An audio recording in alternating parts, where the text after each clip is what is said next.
नमस्कार दोस्तों, स्वागत है आपका एक और नई कहानी पे। तो चलिए शुरू करते हैं।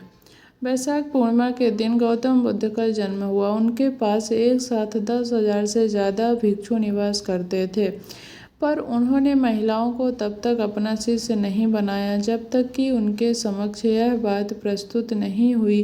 कहते हैं कि अम्रपाली ने महिलाओं के भिक्षु बनने के मार्ग को खोलने में सहयोग किया। आओ जानते हैं गौतम बुद्ध और अम्रपाली के बारे में कुछ खास बातें। बिहार में एक जिला है जिसका नाम वैशाली है। यहाँ की नगर वधू अम्रपाली और यहाँ के राजाओं के किस्से इतिहास में भरे पड़े हैं। कहते हैं कि एक गरीब दंपत्ति को एक अबोध मासूम लड़की आम के पेड़ के नीचे मिली। पता नहीं कौन थे उसके माता पिता और क्यों उसे आम के पेड़ के नीचे छोड़ गए। आम के पेड़ के नीचे मिलने के कारण उसका नाम अम्रपाली रखा गया। अम्रपाली जब किशोर अवस्था में पहुंची तो उसके रूप और सौंदर्य की चर्चा नगर में फैल गई। नगर का हर पुरुष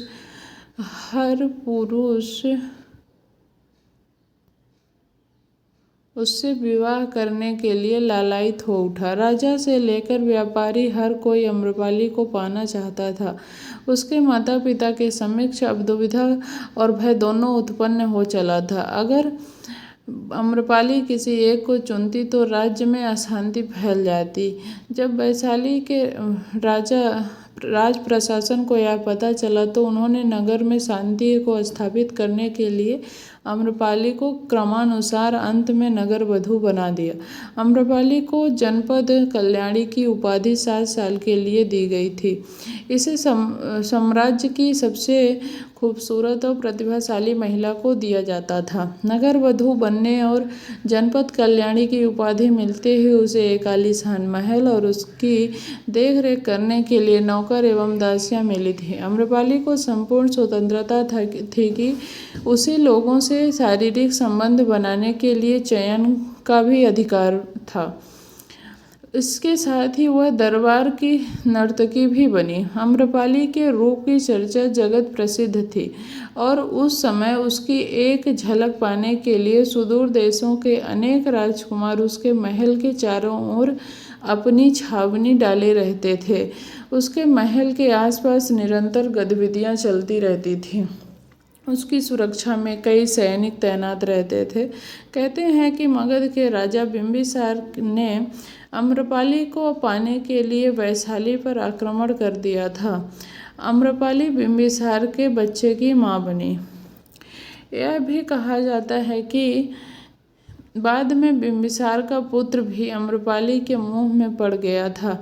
एक दिन नगर में आए गौतम बुद्ध वैशाली में गौतम बुद्ध के प्रथम पदार्पण पर उनकी कीर्ति सुनकर उनके स्वागत के लिए 16 श्रृंगार कर अपनी कई परिचारिकाओं एवं सेविकाओं सहित अम्रपाली गंडक नदी के तट पर पहुंची। वे गौतम बुद्ध से मिलना चाहती थी।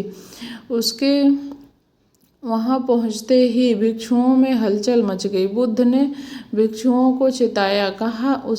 कहते हैं कि अम्रपाली को देखकर बुद्ध को अपने शिष्यों को कहना पड़ा कि तुम लोग अपनी आंखें बंद कर लो या नीचे कर लो, क्योंकि भगवान बुद्ध जानते थे कि अम्रपाली के सौंदर्य को देखकर उनके शिष्यों के लिए संतुलन रखना कठिन हो जाएगा। उसका वैराग्य खत्म हो जाएगा, वे मार्ग से भटक जाएंगे।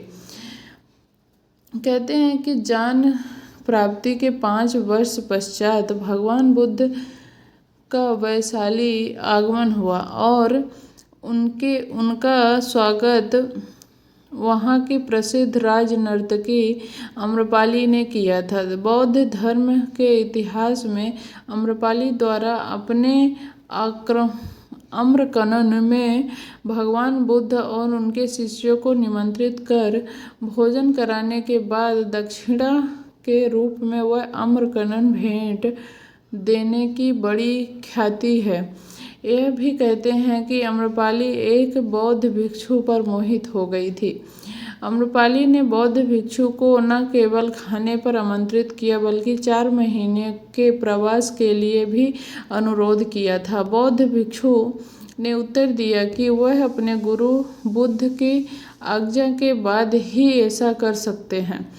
कहते हैं कि गौतम बुद्ध ने उस भिक्षु को 4 माह के लिए आम्रपाली के साथ रहने की अनुमति दे दी। अंत में आम्रपाली ने गौतम बुद्ध से कहा कि मैं आपके भिक्षु को मोहित नहीं कर पाई और उनकी आध्यात्मिकता ने मुझे मोहित कर धर्म की राह पर चलने पर विवश कर दिया है। आम्रपाली ने गौतम बुद्ध के समक्ष भिक्षु बनने की इच्छा प्रकट की, परंतु पहले तो बुद्ध ने इसके लिए इनकार कर दिया। हालांकि इस घटना के बाद ही बुद्ध ने स्त्रियों को बौद्ध संघ में प्रवेश की अनुमति दी थी। आम्रपाली इसके बाद सामान्य बौद्ध भिक्षुणी बन गई और वैशाली के हित के लिए उसने अनेक कार्य किए। उसने केस कटाकर भिक्षा पात्र लेकर सामान्य भिक्षुणी का जीवन व्यतीत किया। आम्रपाली और गौतम बुद्ध की कहानी कई तरह से पढ़ने को मिलती है। इस संबंध में एक कथा मिलती है कि एक बार भगवान बुद्ध विचरते हुए वैशाली के वन विहार में आए। नगर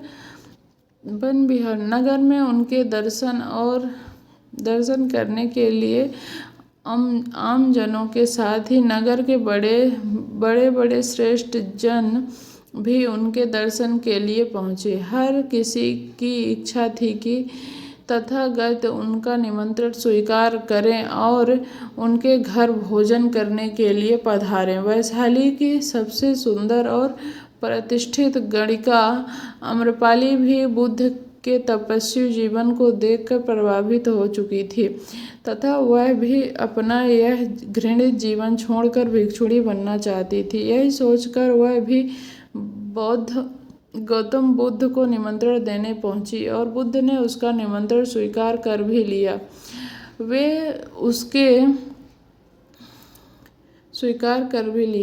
और वे उसके घर भी गए और उनके शिष्यों को इस बात का पता चला तो उन्होंने बुरा मानकर उनसे स्पष्ट रूप से कहा कि उन्होंने एक गणिका के घर जाकर बड़ा ही अनुचित कार्य किया है। अपने शिष्यों की बात सुनकर तथागत उन सबसे बोले, श्रवकों, आप लोगों को आश्चर्य है कि मैंने गणिका के घर जाकर भोजन कैसे किया। उसका कारण यह है कि यद्यपि गणिका है किंतु उसके अपने आप को पश्चाताप की आग में जलाकर निर्मल कर लिया है। जिन धन को पाने के लिए मनुष्य मनौतियाँ करता है और न जाने क्या क्या तरीके इस्तेमाल करता है, उसी को आम्रपाली ने तुच्छ मानकर लात मारी है और अपना घृणित जीवन त्याग दिया है। ऐसे में मैं उसका निमंत्रण कैसे अस्वीकार कर सकता था। आप लोग स्वयं सोचो कि क्या अब भी उसे हेय माना जाए। गौतम बुद्ध की बात सुनकर सभी शिष्य को महसूस हुआ कि बुद्ध तो सही बात कर रहे हैं। इसीलिए उन्हें